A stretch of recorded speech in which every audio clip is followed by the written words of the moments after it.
اب غار کو صاف کیا، دیکھا غار بھی عجیب ہے، جس میں سوراخ ہی سوراخ ہے، چادر اٹھائی، پھاڑی، ٹکڑے کیے، سوراخوں کو بند کیا،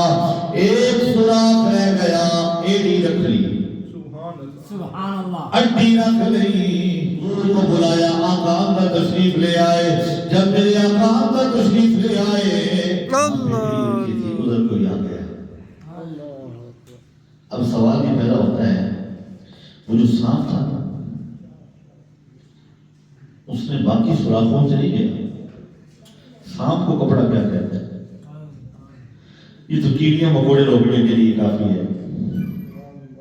سانپ جانا چاہے تو وہ تو دیوار میں مٹی میں جگہ اپنی بنا کے نکل جاتا ہے، اس کے لیے کیا کیا ضرورت تھی، اسے کپڑے کو ایک جھٹکے مارتا باہر نکل جاتا،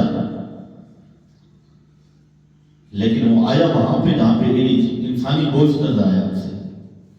میں نے کہا جلے اتارے نہ ہوتے، ساتھ بھی سہنا سی، ساتھ کی بھی پتہ ہے مصطفیٰ تک جانا ہے تے پیر صدیق کے پھرنے پہ، مصطفیٰ کریم تک جانا ہے تو قدم صدیق اکبر کے ڈھونڈنے پڑیں گے۔ اب آیا وہ کہ نگ مارا، اس کی فطرت میں ہے، کسی نے کہا تھا 2 لاکھ پیار کے منتر پڑھا محسن، جن کی فطرت میں ہو ڈسنا وہ ڈسا کرتے ہیں، سبحان اللہ، جن کی فطرت میں ہو ڈسنا وہ ڈسا کرتے ہیں، ناراض نہیں ہونا، سانپوں کی فطرت میں ہے ڈسنا، خفا کیسا ہونا، ڈنک ہمارا جناب سیدنا مولا روم فرماتے ہیں، مولا جلال الدین روم یہ بھی نقشبندی ہے، صدیقی ہے، آپ فرماتے ہیں وہ سانپ ایسا نہیں تھا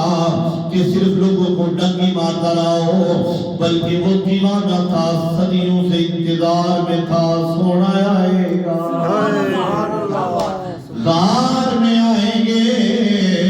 وہ ڈیرا لگا کر بیٹھا تھا، کئی 100 سال سے وہاں بیٹھا تھا۔ اب اس بات کو بیان کیا تو آنی بھی کھڑی نے قلم اٹھایا، آسے آسے عمر گزاری